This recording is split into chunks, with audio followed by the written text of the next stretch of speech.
Hello मेरे दोस्तों, mountain study world में आपका स्वागत है। तो प्राचीन भारत के इतिहास के मौर्य साम्राज्य का दूसरा वीडियो लेकर आया हूं। तो मौर्य साम्राज्य का पहला वीडियो पहले ही अपलोड कर चुका हूं। तो मौर्य साम्राज्य के दूसरा वीडियो में प्रीवियस ईयर के क्वेश्चंस को देखते हैं और पूरा वीडियो देखने से ही आपको फ़ायदा होगा। तो चलिए क्वेश्चंस को देखते हैं। 30 किसका समकालीन था? आपका ऑप्शन है कनिष्क, बिंबिसार, अशोक, हर्ष।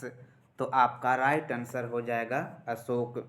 तो 30 जो थे वे राजा अशोक के समकालीन था। अगला सवाल है, मौर्य काल के कौन सी विशेषता थी?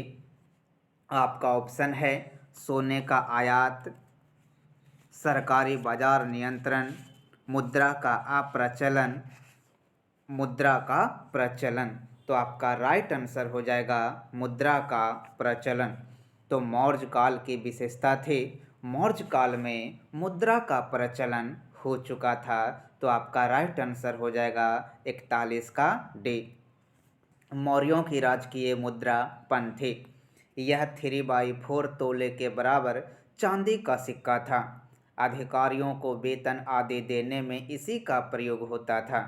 इसके ऊपर सूर्य, चंद्र, पीपल, मयूर, बैल, सर्प आदि खुदे होते थे, अतः इसे आहत सिक्का भी कहा जाता है। इस काल के सिक्के सोने, चांदी और तांबे के बने होते थे। आहत के सिक्के को करसापन सिक्का भी कहा जाता था। अगला सवाल है, कौन सा शासक जैन था? आपका ऑप्शन है चंद्रगुप्त मौर्य, चंद्रगुप्त प्रथम, चंद्रगुप्त, स्कंद गुप्त। तो आपका राइट आंसर हो जाएगा चंद्रगुप्त मौर्य। तो कौन सा शासक जो था वो जैन था? तो चंद्रगुप्त मौर्य। नंद वंश के अंतिम शासक धनानंद को मारकर जिस व्यक्ति ने मौर्य वंश की स्थापना की उसका नाम यूनानी लेखकों ने सैंद्रोकोटस बताया। सर्वप्रथम सर विलियम जोन्स ने इस सैंद्रोकोटस की पहचान चंद्रगुप्त मौर्य से की। अगला सवाल है, रुक्मिणदेही किस घटना से संबंधित है? आपका ऑप्शन है बुद्ध का जन्म, बुद्ध की मृत्यु, बुद्ध का धर्म परिवर्तन, गृह त्याग। तो आपका राइट आंसर हो जाएगा बुद्ध का जन्म से। गौतम बुद्ध का जन्म 563 ईसा पूर्व में, गौतम बुद्ध का जन्म 563 ईसा पूर्व में कपिल वस्तु के निकट रुक्मिणदेही में हुआ था। अगला सवाल है, अशोक ने नए पद का सृजन किया। आपका ऑप्शन है युक्त, कुमार, सन्निधाता, धम्म महामात्र। तो आपका राइट आंसर हो जाएगा धम्म महामात्र। तो अशोक ने एक नए पद का सृजन किया था, धम्म महामात्र का। तो अशोक ने धम्म का प्रचार के लिए बड़ी लगन और उत्साह से कार्य किया। अहिंसा के प्रचार के लिए उसने युद्ध बंद कर दिए। जीवों का वध रोकने के लिए प्रथम शिलालेख में विज्ञप्ति जारी की। अशोक ने यह भी घोषणा की कि ऐसे सामाजिक उत्सव नहीं होने चाहिए जिनमें सूरापान, मांस भक्षण, मल युद्ध आदि हों। बिहार यात्राएं बंद कर दी गई और उसके स्थान पर धम्म यात्राएं प्रारंभ कर दी गई। उसने अपने राज्याभिषेक के 14वें वर्ष धम्म महामात्र नामक एक अधिकारी की भी नियुक्ति की। इसका उल्लेख 5वां अभिलेख में है। अगला सवाल है, चंद्रगुप्त मौर्य ने अपना अंतिम समय कहाँ बिताया? तो आपका ऑप्शन है उज्जैन, श्रवणबेलगोला, पाटलिपुत्र, तक्षशिला। तो आपका राइट आंसर हो जाएगा श्रवणबेलगोला। चंद्रगुप्त मौर्य ने अपना अंतिम समय बिताए थे श्रवणबेलगोला में। जैन ग्रंथ राजा बलि कथा में उल्लेख मिलता है कि चंद्रगुप्त मौर्य अपने पुत्र सिंहसेन को सिंहासन सौंपकर श्रवणबेलगोला में चंद्रगिरी पर्वत पर संलेखना पद्धति से अपना जीवन लीला समाप्त कर दी थी। अगला सवाल है, अशोक को किसने धर्म की दीक्षा दी? आपका ऑप्शन है तथागुप्त, उपगुप्त, महेंद्र, भद्रबाहु। आपका राइट आंसर हो जाएगा उपगुप्त। अशोक को धर्म की दीक्षा दी थी उपगुप्त ने। तो अशोक को धर्म की दीक्षा दी थी किसने? उपगुप्त ने। अशोक पहले ब्राह्मण धर्म का अनुयायी थे। महावंश के अनुसार वह प्रतिदिन 60,000 ब्राह्मणों को भोजन दिया करते थे और अनेक देवी देवताओं की पूजा किया करते थे। कलहन की राजतरंगिणी से पता चलता है कि वह शैव धर्म का उपासक थे। एक दिन अपने राजभवन की खिड़की से अपने बड़े भाई सुमन के पुत्र श्रमण निग्रोध को भिक्षा के लिए जाते हुए देखा और उसके व्यक्तित्व से बहुत प्रभावित हुआ। निग्रोध के प्रवचन को सुनकर उसने बौद्ध धर्म अपना लिया। बाद में वह मोगली-पुत्तिस के प्रभाव में आ गया। उत्तर भारत के अनुश्रुतियों के अनुसार उपगुप्त ने अशोक को बौद्ध धर्म में दीक्षित किया था। तो अशोक को दीक्षित किसने किया था? तो ये उपगुप्त ने दीक्षित किया था। अगला सवाल है, चंद्रगुप्त मौर्य का प्रधानमंत्री कौन था? आपका ऑप्शन है मेगास्थनीज, चाणक्य, उपगुप्त, तुषास्फ। तो आपका राइट आंसर हो जाएगा चाणक्य। तो चंद्रगुप्त मौर्य का प्रधानमंत्री जो था वो कौन था? चाणक्य था। तो चंद्रगुप्त मौर्य का प्रधानमंत्री चाणक्य था। मौर्यों का इतिहास जानने के लिए साहित्यिक स्रोतों में सबसे महत्वपूर्ण विवरण कौटिल्य यानी चाणक्य का अर्थशास्त्र है। कौटिल्य का दूसरा नाम है विष्णुगुप्त और चाणक्य। अर्थशास्त्र, राजनीति और लोक प्रशासन पर लिखी गई पहली प्रामाणिक पुस्तक है। कौटिल्य को भारत का मैकियावेली भी कहा जाता है। अगला सवाल है, सांची के स्तूप में किसकी अस्थि है? आपका ऑप्शन है बुद्ध की, देवदत्त की, सारिपुत्र एवं मोदगलायन की, उक्त में कोई नहीं। तो आपका राइट आंसर हो जाएगा सारिपुत्र एवं मोदगलायन की। सांची के स्तूप में जो अस्थि है वो सारिपुत्र एवं मोदगलायन की है। अगला सवाल है, अशोक का हृदय परिवर्तन कब हुआ? आपका ऑप्शन है कलिंग युद्ध से, उपगुप्त के उपदेश से, मोगली-पुत्तिस के उपदेश से, तीर्थाटन से। तो आपका राइट आंसर हो जाएगा कलिंग युद्ध से। तो अशोक का हृदय परिवर्तन हुआ था कलिंग युद्ध से। अशोक पहले ब्राह्मण धर्म के अनुयायी थे। महावंश के अनुसार वह प्रतिदिन 60,000 ब्राह्मण को भोजन दिया करते थे और अनेक देवी देवताओं की पूजा किया करते थे। कलहन की राजतरंगिणी से पता चलता है कि वह शैव धर्म का उपासक थे। एक दिन अपने राजभवन की खिड़की से अपने बड़े भाई सुमन के पुत्र श्रमण निग्रोध को भिक्षा के लिए जाते हुए देखा और उसके व्यक्तित्व से बहुत प्रभावित हुआ। निग्रोध के प्रवचन को सुनकर उसने बौद्ध धर्म अपना लिया। बाद में वह मोगली-पुत्तिस के प्रभाव में आ गया। उत्तर भारत की अनुश्रुतियों के अनुसार उपगुप्त ने अशोक को बौद्ध धर्म में दीक्षित किया। इन भिक्षुओं की शिक्षा तथा संपर्क से अशोक का रुझान बौद्ध धर्म की ओर बढ़ रहा था। एक साधारण बौद्ध होने के बावजूद अशोक ने कलिंग पर आक्रमण किया। कलिंग युद्ध के नरसंहार से अशोक की अंतरात्मा को तीव्र आघात पहुंचा। इस पश्चाताप के परिणाम स्वरूप अशोक ने विधिवत बौद्ध धर्म ग्रहण कर लिया। लगभग 1 साल तक उसने बौद्ध धर्म के प्रसार में सक्रिय भाग नहीं लिया, परंतु एक उपासक के रूप में 10वें वर्ष बोधगया की यात्रा की। वह 12वें वर्ष निगाली सागर एवं 20वें वर्ष लुम्बिनी की यात्रा की। अगला सवाल है, मौर्य शासन पर किस विदेशी ने लिखा है? आपका ऑप्शन है फाहियान, अलबरूनी, डायमेकस, मेगास्थनीज। तो आपका राइट आंसर हो जाएगा मेगास्थनीज। तो मौर्य शासन पर मेगास्थनीज ने लिखा है, इंडिका में इंडिका की रचना करके मेगास्थनीज ने लिखा है। मेगास्थनीज सेल्यूकस का राजदूत था जो चंद्रगुप्त मौर्य के दरबार में 304 ईसा पूर्व से 299 ईसा पूर्व के बीच रहा। उसके ग्रंथ इंडिका से चंद्रगुप्त मौर्य के प्रशासन की विश्वसनीय जानकारी प्राप्त होती है। हालांकि यह ग्रंथ अपने मूल रूप में उपलब्ध नहीं है।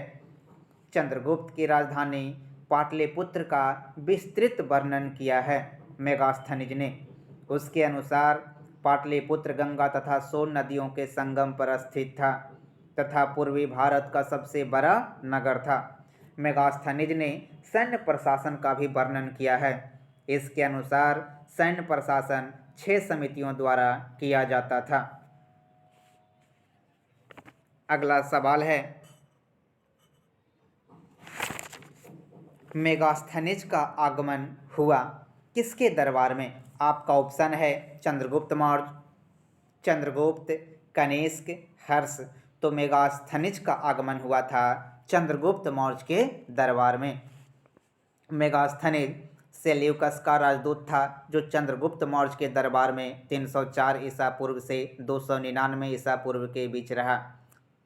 उसके ग्रंथ इंडिका से चंद्रगुप्त मौर्य के प्रशासन की विश्वसनीय जानकारी प्राप्त होती है। हालांकि यह ग्रंथ मूल रूप में उपलब्ध नहीं है। अगला सवाल है, सबसे पहले भारत किसने आया?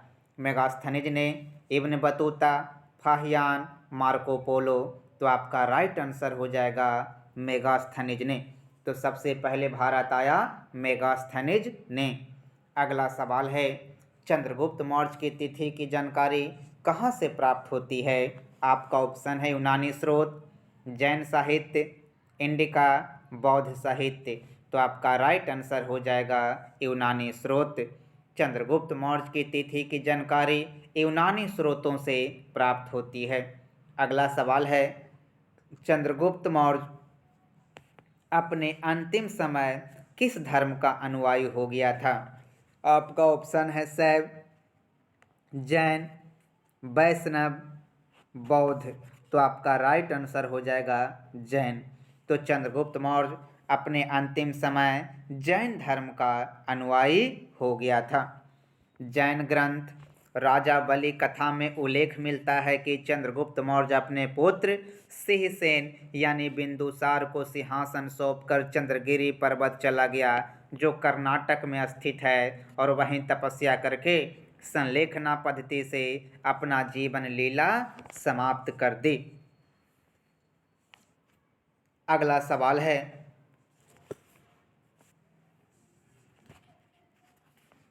चलिए तो अगला सवाल है,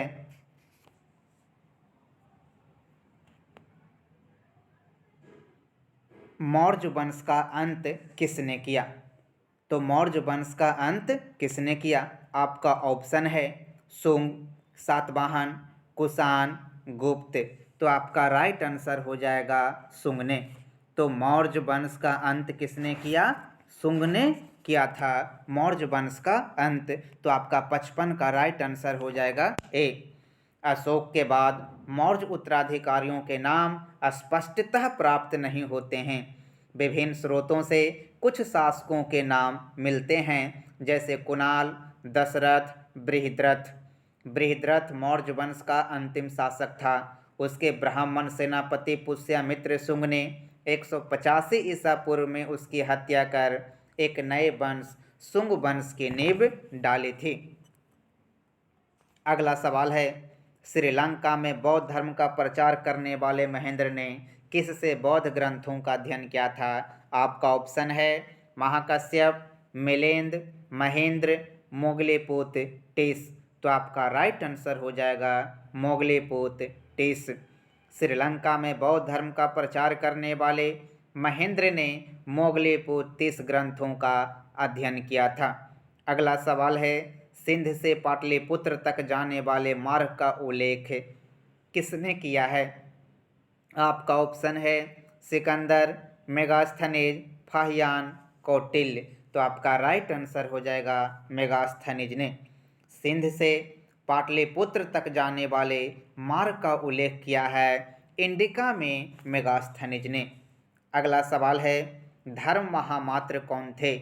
आपका ऑप्शन है अधिकारी, जैन मुनि, बौद्ध भिक्षु, पुरोहित। तो आपका राइट आंसर हो जाएगा धर्म महामात्र अधिकारी थे। तो धर्म महामात्र कौन थे? अधिकारी। धम्म महामात्र का उल्लेख 5वें अभिलेख में मिलता है। इसकी नियुक्ति अशोक ने राज्याभिषेक के 14वें वर्ष में की। इसका प्रमुख कार्य जनता के बीच धम्म का प्रचार प्रसार करना था। अगला सवाल है, अपने ऊपर आश्रित बच्चों एवं पत्नी की समुचित व्यवस्था किए बिना भिक्षु बनने वालों के लिए किसने दंड का प्रावधान किया था? आपका ऑप्शन है कौटिल्य, अशोक, मनु, पुष्यमित्र, शुंग। तो आपका राइट आंसर हो जाएगा अशोक। तो अपने ऊपर आश्रित बच्चों एवं पत्नी की समुचित व्यवस्था किए बिना भिक्षु बनने वालों के लिए राजा अशोक ने दंड का प्रावधान किया था। तो राजा अशोक ने दंड का प्रावधान किया था। अशोक को उसको अभिलेखों में सामान्यतः देवानाप्य कहकर संबोधित किया गया है। भाब्रू अभिलेख में उसे प्रियदर्शी जबकि मस्की में बुद्ध शाक्य कहा गया है। अशोक नाम का उल्लेख उसके 4 अभिलेखों में मिलता है। ये अभिलेख हैं मस्की, गुर्जरा, नेतुर और उडेगोलम। रुद्रदामन के जूनागढ़ अभिलेख में भी अशोक नाम का उल्लेख है। बौद्ध ग्रंथ महाबोधि राजवंश में इसकी माता का नाम धम्मा मिलता है। दिव्यावदान में इसकी माँ का नाम पासादिका प्राप्त होता है। एक ग्रंथ शोकवदान माला में इसकी माता का नाम सुभद्रांगी बताया गया है। स्मित के ग्रंथ शोका में भी माता का नाम सुभद्रांगी मिलता है। अगला सवाल है, मेगास्थनीज की इंडिका निम्नलिखित के उदाहरणों में इस समय उपलब्ध है। तो पहला है स्ट्रेबो, दूसरा एरियन, डायोडोरस, टोलमी।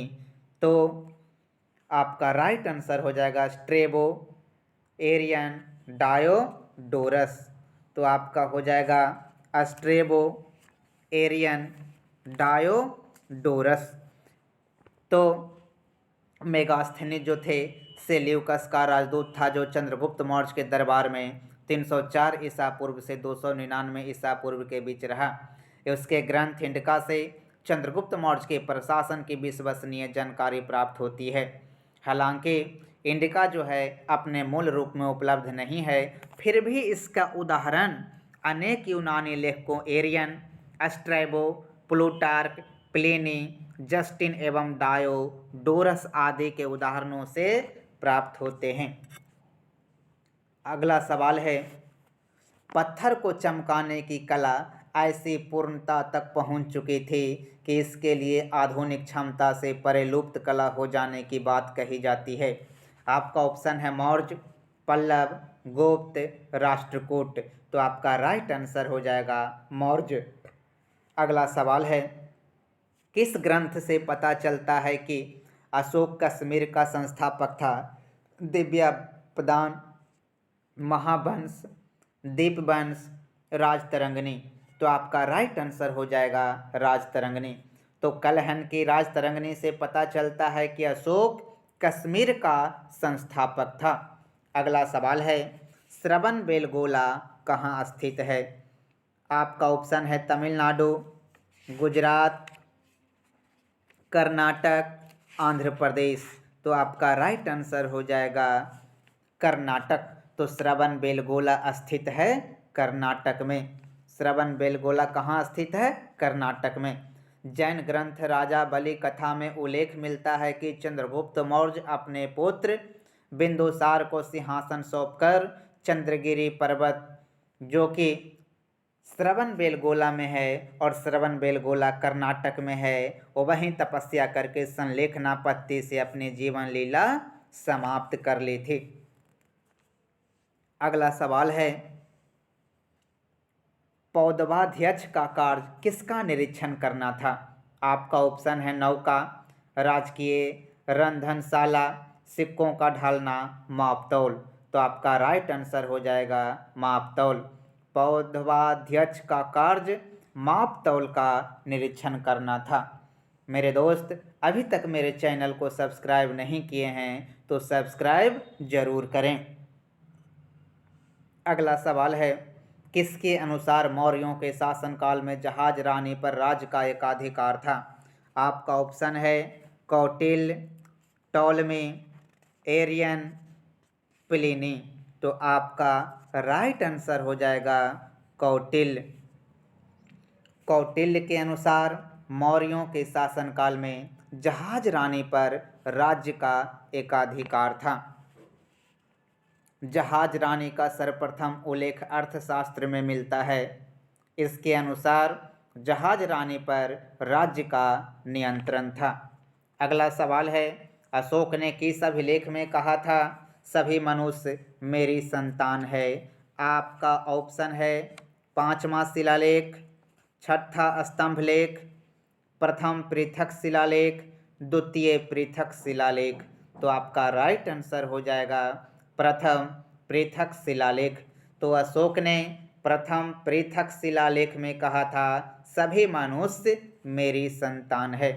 इसमें अशोक द्वारा कलिंग के समीप के महामातियों और नगर के न्याय अधिकारियों के लिए निर्देश दिए गए। इसमें अशोक कहता है सब मनुष्य मेरी संतान के समान है और जिस तरह मैं चाहता हूँ मेरी संतान इस लोक और परलोक दोनों में सुख प्राप्त करे, उसी तरह मैं सब मनुष्यों के लिए कामना करता हूँ। प्रथम पृथक लेख में, प्रथम पृथक अभिलेख में निष्पक्षता से न्याय करने को कहा गया। नगर के न्यायाधीश हमेशा सावधान रहें कि मनुष्यों को कभी भी अकारण कैद या यातना न दी जाए। मैं इस उद्देश्य से प्रति 5वें वर्ष महामात्य नामक अधिकारी भेजूंगा। उज्जैन एवं तक्षशिला में 3-3 वर्ष के अंतर पर महामात्य दौरे पर जाएंगे। अगला सवाल है, कौटिल्य के अर्थशास्त्र के अनुसार सिक्के ढालने का कार्य किसका था? आपका ऑप्शन है लोहाध्यक्ष, लक्षणाध्यक्ष, रूपदर्शक, सुवर्णाध्यक्ष। तो आपका राइट आंसर हो जाएगा लक्षणाध्यक्ष। कौटिल्य के अर्थशास्त्र के अनुसार सिक्के ढालने का कार्य करता था लक्षणाध्यक्ष। अगला सवाल है, गुप्तचर व्यवस्था का प्रथम विस्तृत वर्णन किसने किया है? तो विस्तृत वर्णन कहाँ किया गया है? आपका ऑप्शन है अर्थशास्त्र, कामंडकीय, नीतिसार, मुद्रा राक्षस, नीति वाक्यामृतम। तो आपका राइट आंसर हो जाएगा अर्थशास्त्र। तो गुप्तचर व्यवस्था का प्रथम विस्तृत वर्णन अर्थशास्त्र में किया गया है। तो राज्य के गुप्तचर को गुरु पुरुष कहा जाता था। इस प्रकार अर्थशास्त्र गुप्तचर प्रणाली का वर्णन करने वाला प्रथम ग्रंथ है। गुप्तचर विभाग का नाम अर्थशास्त्र में महामात्य सर्प मिलता है। अगला सवाल है, किसने सर्वप्रथम सौराष्ट्र में सुदर्शन झील का निर्माण करवाया? ऑप्शन है चंद्रगुप्त मौर्य, रुद्रदामन, कुमारगुप्त, स्कंदगुप्त। तो आपका राइट आंसर हो जाएगा चंद्रगुप्त मौर्य। तो चंद्रगुप्त मौर्य ने सौराष्ट्र में सुदर्शन झील का निर्माण करवाया था। तो रुद्रदामन अभिलेख से इसकी जानकारी मिलती है कि सौराष्ट्र प्रांत में सुदर्शन झील का निर्माण करवाया था चंद्रगुप्त मौर्य ने। उस समय यहाँ का जो प्रशासक था वो पुष्यगुप्त वैश्य था। अगला सवाल है, किस स्थान पर अशोक ने भूमि कर घटाकर 1/8 भाग कर दिया था? आपका ऑप्शन है बोधगया, पाटलिपुत्र, लुम्बिनी, सारनाथ। तो आपका राइट आंसर हो जाएगा लुम्बिनी में। तो लुम्बिनी में अशोक ने भूमि कर घटाकर 1/8 भाग कर दिया था। लुम्बिनी नेपाल की तराई में स्थित है और रोमनदेई स्तंभ लेख में लिखा गया है कि अशोक अपने राज्याभिषेक के 20वें वर्ष यहाँ आया और उसने यहाँ धार्मिक कर बलि को माफ कर दिया तथा भूमि कर घटाकर 1/8 भाग कर दिया। अतः इसे आर्थिक अभिलेख भी कहा जा सकता है। किसको? रोमिंदेई अभिलेख को। यह अभिलेख यानी रोमिंदेई अभिलेख अशोक का सबसे छोटा अभिलेख माना जाता है। अगला सवाल है, अशोक का समकालीन अंतियोक कहाँ का राजा था? आपका ऑप्शन है कोरिंथ, मैसिडोनिया, मिस्र, सीरिया। आपका राइट आंसर हो जाएगा सीरिया। अशोक का समकालीन अंतियोक सीरिया का राजा था। अगला सवाल है, कौटिल्य ने किसकी सेना में भर्ती होने की छूट दी थी? आपका ऑप्शन है केवल क्षत्रिय, ब्राह्मण और क्षत्रिय, ब्राह्मण क्षत्रिय और शूद्र, ब्राह्मण क्षत्रिय वैश्य एवं शूद्र। तो आपका राइट आंसर हो जाएगा ब्राह्मण क्षत्रिय वैश्य एवं शूद्र। कौटिल्य ने सेना में भर्ती होने की छूट दी थी ब्राह्मण क्षत्रिय वैश्य एवं शूद्र को। अगला सवाल है, अपने अभिलेख के किस वर्ष अशोक ने कलिंग विजय की? आपका ऑप्शन है चौथे वर्ष, 8वें वर्ष, 10वें वर्ष, 20वें वर्ष। तो आपका राइट आंसर हो जाएगा 8वें वर्ष। तो 8वें वर्ष में अशोक ने कलिंग पर विजय प्राप्त की थी। अशोक ने अपने राज्याभिषेक के 8वें वर्ष बाद अर्थात 9वें वर्ष 261 ईसा पूर्व में कलिंग की विजय की। इसका उल्लेख इसके 13वें शिलालेख में मिलता है।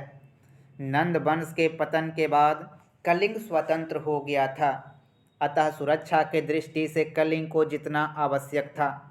इसके अतिरिक्त दक्षिण के साथ सीधे संपर्क के लिए समुद्री और स्थल मार्ग पर मौर्यों का नियंत्रण आवश्यक था।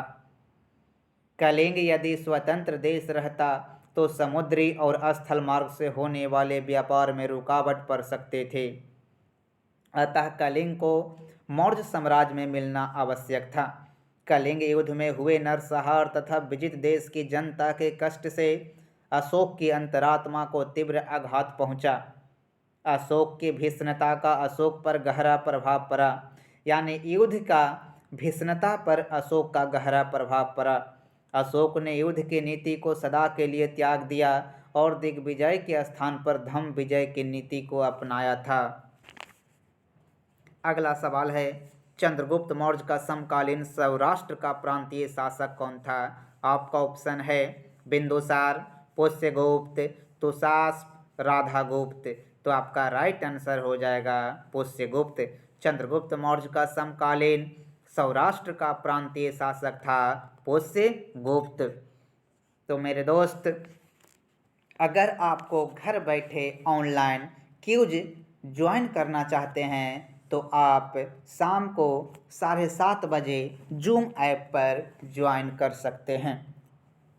अगला सवाल है, बीएसटी का तात्पर्य क्या है? आपका ऑप्शन है शिल्पियों पर लगाया गया कर, व्यापारियों पर लगाया गया कर, जबरदस्ती किंतु भुगतान कर कराई गई मजदूरी, जबरदस्ती और बिना भुगतान के कराई गई मजदूरी। तो बीएसटी का मतलब होता था जबरदस्ती और बिना भुगतान के कराई गई मजदूरी। तो आपका राइट आंसर हो जाएगा 75 का डी। अगला सवाल है, निम्न में से किसने भारत में रोम के सिक्कों के प्रवाह पर गहरा दुख व्यक्त किया? आपका ऑप्शन है स्ट्रेबो, प्लिनी, टॉलमी, एरियन। आपका राइट आंसर हो जाएगा प्लिनी। तो भारत में रोम के सिक्कों के प्रवाह पर गहरा दुख व्यक्त किया था प्लिनी ने। अगला सवाल है, निम्न में से कौन सी लिपियां अशोक के अभिलेखों से ये प्रयुक्त हुई है? आपका ऑप्शन है ब्राह्मणी, खरोष्ठी, अरमेइक, ग्रीक, खरोष्ठी, ग्रीक, शारदा, ब्राह्मणी, देवनागरी, अरमेइक, ब्राह्मणी, खरोष्ठी। ब्राह्मणी, खरोष्ठी, ग्रीक, देवनागरी। आपका राइट आंसर हो जाएगा 77 का ए।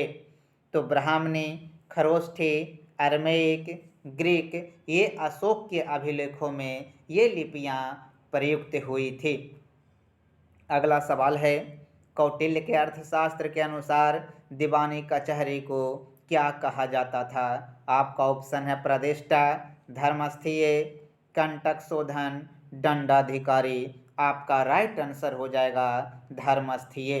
कौटिल्य के अर्थशास्त्र के अनुसार दीवानी कचहरी को धर्मस्थीय कहा जाता था। तो मेरे दोस्त, अगर मेरे वीडियो पसंद आ रहा हो तो लाइक करें, शेयर करें और अंत में कमेंट करना ना भूलें। धन्यवाद।